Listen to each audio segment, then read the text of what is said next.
สวัสดีจ้าวันนี้สิพาคุณชายมากินนี่จ้าเนี่ยพัดขี้เมาบางมีควันไม่เห็นหรอมันมืดเนี่ยพัดขี้เมาทะเลจ้ามาจ้าพัดขี้เมาทะเลพักกะเดิมจ้านี่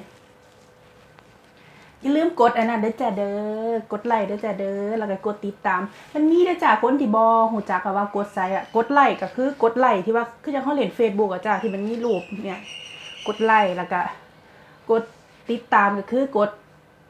ไอ้ที่มันเป็นปุ่มสีแดงอ่ะอยู่ขวามือย้ำเฮาเบิ่งคลิปนั่นล่ะกดเข้าไปเลยจ้ามันสิมีคำว่าติดตามมาจ้ากดไปแล้วก็มันสิมีรูปกระดิ่งให้เฮากดนั่นล่ะจ้าเป็นกำลังใจให้กันจ้ามาจ้ะเนี่ยหนวดหมึกหนวดใหญ่ๆไปเลยมาเด้อจ้าเนื้อเป็นไงใส่นี่นะครับพริกไทยอ่อน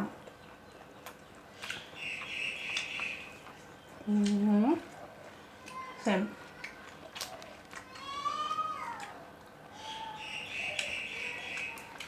เลิศ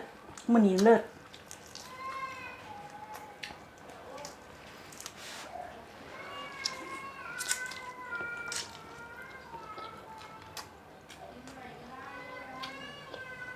อร่อยไหม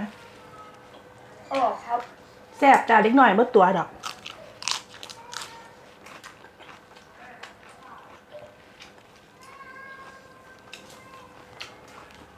เฮ็ดเองแล้วจ้าบ่ได้ซื้อเขาถ้าซื้อเขากินแบบนี้คือสิบ่มีเงินซื้อดอกคือสิแพงมีกุ้งกัน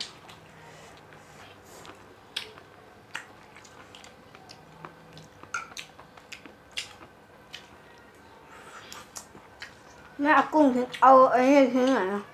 ห้ามพุ่งอ่ะเดี๋ยวอันนี้ไข่ปลาหมึกแล้วจ้ะทิ้งนี่นะ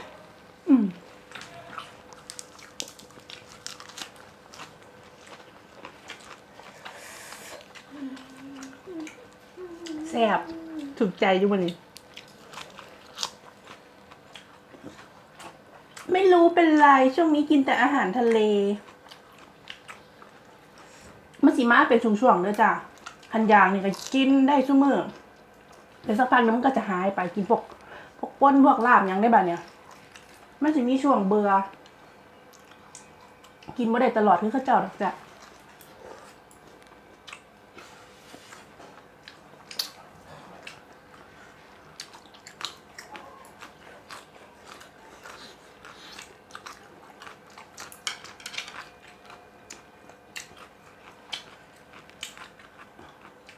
อ้ำ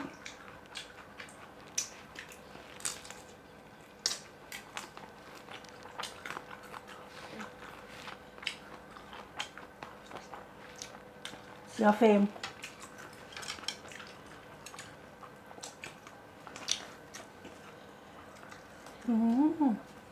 ใครอีกแล้วใส่หอยแมงปูพร้อมแม่ใส่อ๋อนี่ดิทั้งคู่หอยแมงปูนิวซีแลนด์หอยแมงปูแช่แข็งซื้อมาทำแมคโคร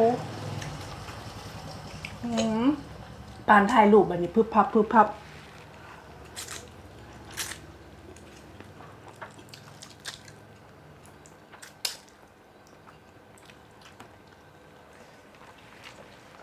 ถึกใจเนาะ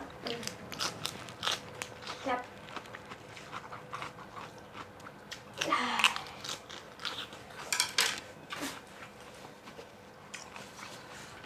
ตอนแรกว่าสิเฮ็ดย้ำอ่ะจ้ะ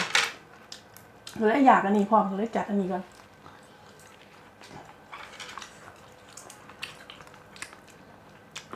กินไปใบกะเพรา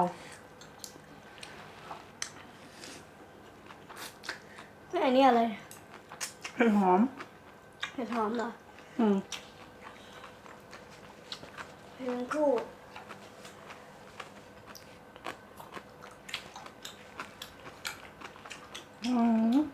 กุ้งตัวใหญ่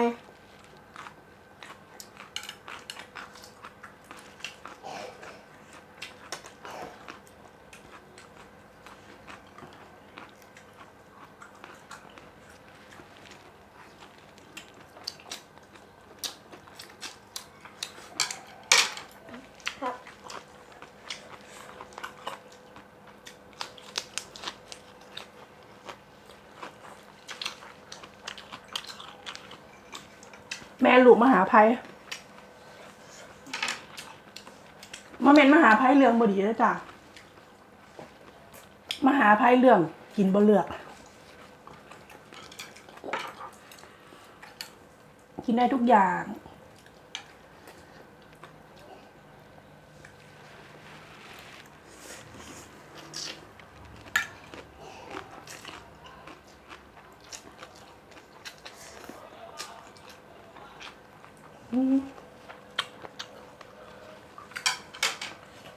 ต้องเผ็ดต้องห่อน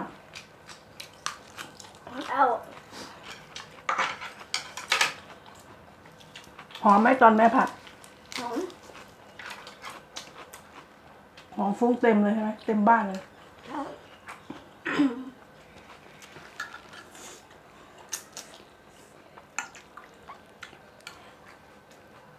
มันหอมเหมือนแต่ผัด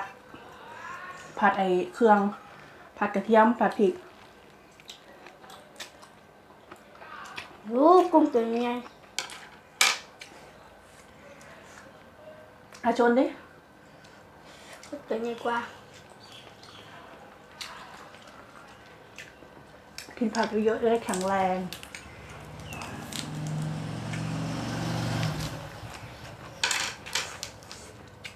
ไปซื้อสลัดรวมอยู่แมคโคร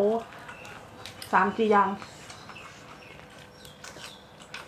ของมันถือดีเนาะ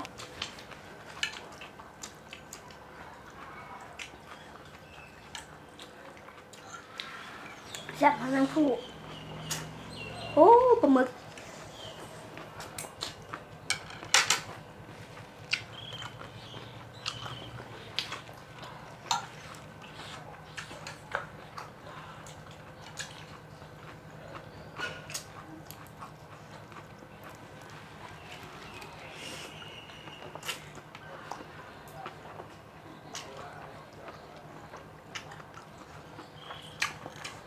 วันหลังผัดอีกเนาะ อืม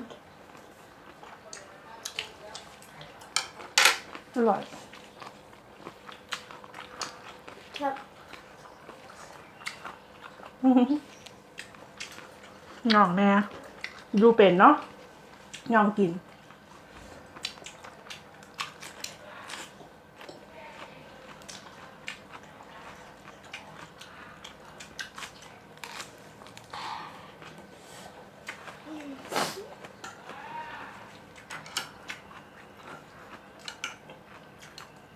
พี่จะเห็นมันคู่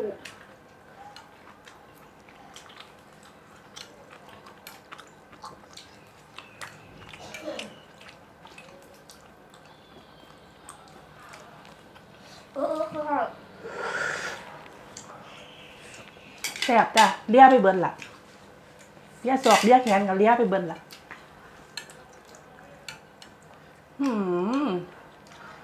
ยัง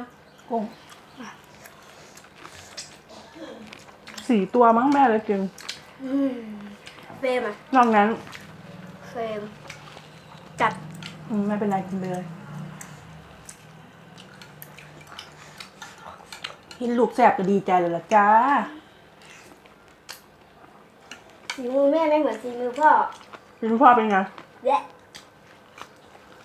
เห็นเมื่อคืนบอกว่าอร่อยอยู่เลย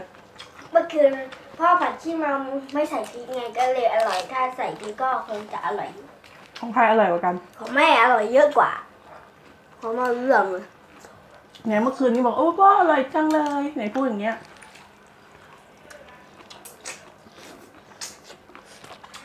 มันเป็นมาม่าจะไม่ใช่มาม่าก็ไม่อร่อยอะ